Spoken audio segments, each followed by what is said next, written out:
Hey YouTube, it's good to be back for this second video on photography basics and probably the most important. My name is Nico, I'm a filmmaker and photographer and I'm here to convince you that photography is not so complicated. Everything is relative to the exposure to light. That's the fundamental principle.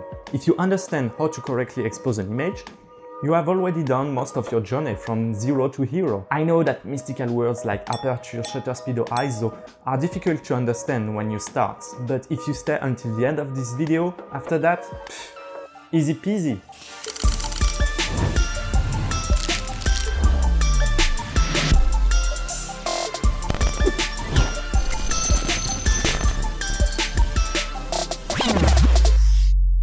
You may hear about exposure couple, aperture and shutter speed.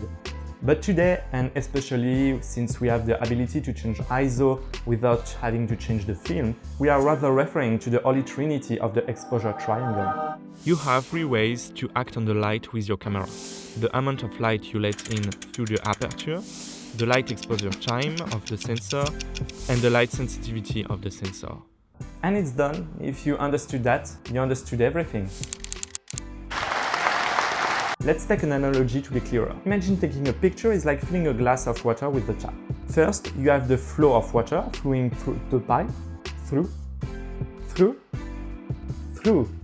Google, how do you pronounce? Through. Through. Through. Through. Through. Through. Through. Google? Are you dumb or something? First, you have the flow of water flowing Through. the pipes. Is there a lot of light, like in full sunlight, or is it a shady place, or in the middle of the night? The available amount of light, here's the available amount of water, will then pass through a tap. Will we open wide to let a large quantity pass through, or will we barely open it? Once we turn on our tap, how long do we leave it open to fill our glass? And the glass itself, how big is it?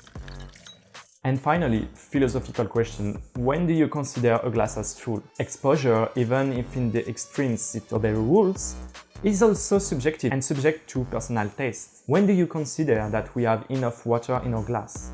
You have 2 hours. Let's get back to our camera. We have a certain amount of light that penetrates our lenses, namely the pipe of our tap.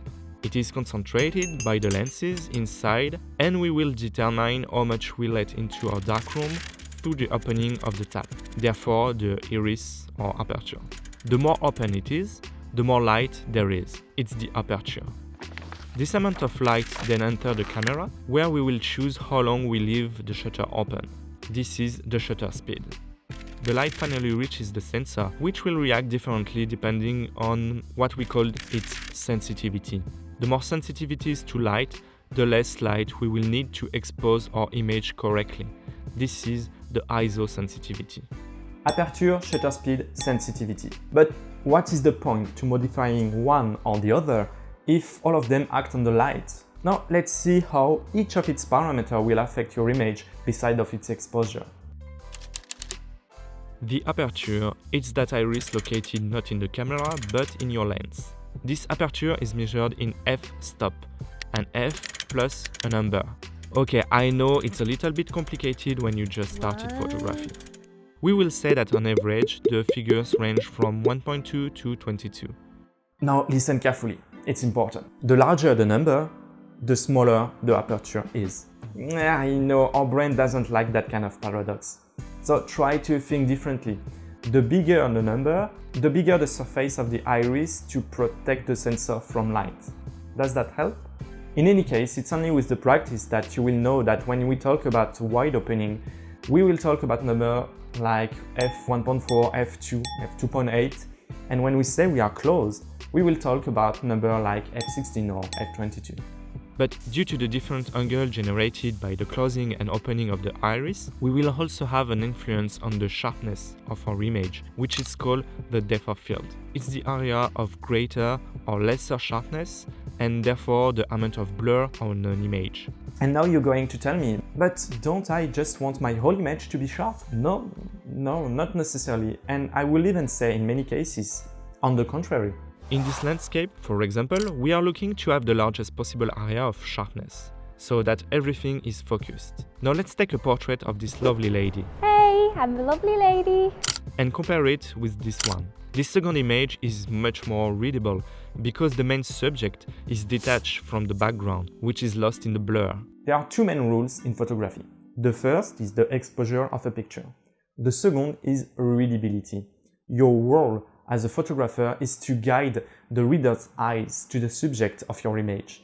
We will talk about this again in a video entirely dedicated to composition, promise. But remember that the depth of field is one of the main tools for that. So how do we do it? Here, all these apertures are separated from one stop. It means that between each f value, the amount of light that the iris let pass is double or halved. Okay, I'll stop you right now. I know that the numbers don't double each other. For example, between f2 and f4, there is 2.8. And yet, I swear, it's between 2 and 2.8 that we double the brightness value. Why stops are a little bit complicated, so we will also have a video especially about this topic to understand that kind of stuff. Actually, I don't know when you're currently watching this, so maybe the video about stops is already here on my channel. Don't hesitate to check it out, woman/man of the future. But for now, let's stay on how the depth of field works. The wider the aperture, so on the small number side, and the shallower the depth of field, so the more I can blur the background of my image. Conversely, the smaller the aperture, the greater the number, the greater the depth of field, and the further away I can see between my foreground and background. Wow, and we are not done yet. The shutter is this curtain that rises in front of our sensor for a given time to let the light in. To be accurate, today the curtain no longer really exists. It's no more mechanical, it's electronic. We just send an impulse, but the principle remains the same. The shutter speed, meaning the time when the shutter is raised, is measured in seconds or in fraction of a second. We can expose an image very quickly to 1/4000 of a second, or expose for a long time to 30 seconds, or even sometime for hours. Because it's a fraction, the higher the number, the shorter it is. 1/1000, a second divided by 1000, is twice as short as 1/500, a second divided by 500. So once again, there is a little gymnastics to do with our brain to tell ourselves that the higher the number of the fraction, the shorter the exposure time will be. The longer we exposed, the more light there will be, of course. But we will also face a problem.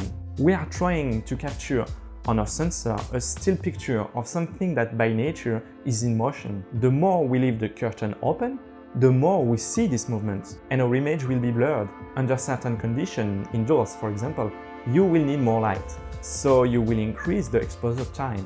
The problem is that at certain speeds, even the micro tremor of your hands will be enough to generate a blurry image. And at the same time, for some cases, choosing how to apply blur to your image is also an artistic choice. For example, in sports photography, to give dynamism to the image. ISO is a unit of measurement for the light sensitivity of your sensor. The higher the value, the less light it will need to be properly exposed. In fact, more precisely, you digitally amplify the signal received by the sensor, in the same way as if you were turning the audio volume of an amplifier on your stereo system. But keep turning up the volume. At some point, you will also amplify the audio noise and all the sound artifacts. It's the same with ISO. The more you increase their value, the more digital noise you will have in your image, this kind of characteristic grain. The amount of noise generated will depend on your camera. Most cameras start at 100 ISO, and after that, it's diverged quite a bit depending on the quality. Some cameras take images that are no longer usable after 1600 ISO, and others can go behind 20,000 ISO without the quality really suffers.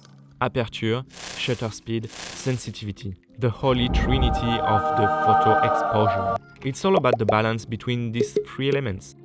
You want to take a portrait and detach your subject from the background, so you choose a large opening. But inevitably, you will have a lot of light coming in your sensor, so you will compensate by exposing just a few split seconds very quickly. You take another portrait in the evening. You can open your aperture, but if you expose too quickly, you won't have enough light. If you expose too long, it will be blurry, so you will compensate while increasing the ISO sensitivity. It's all about balance, but for now, try to focus on understanding these principles. In the next video, we will really see how to combine aperture, shutter speed and ISO to get the perfect image according to our desires. You want to make sure you don't miss this? Ring that bell and subscribe. And you can even push the love until letting me a comment or a like. See you mates, keep on creating.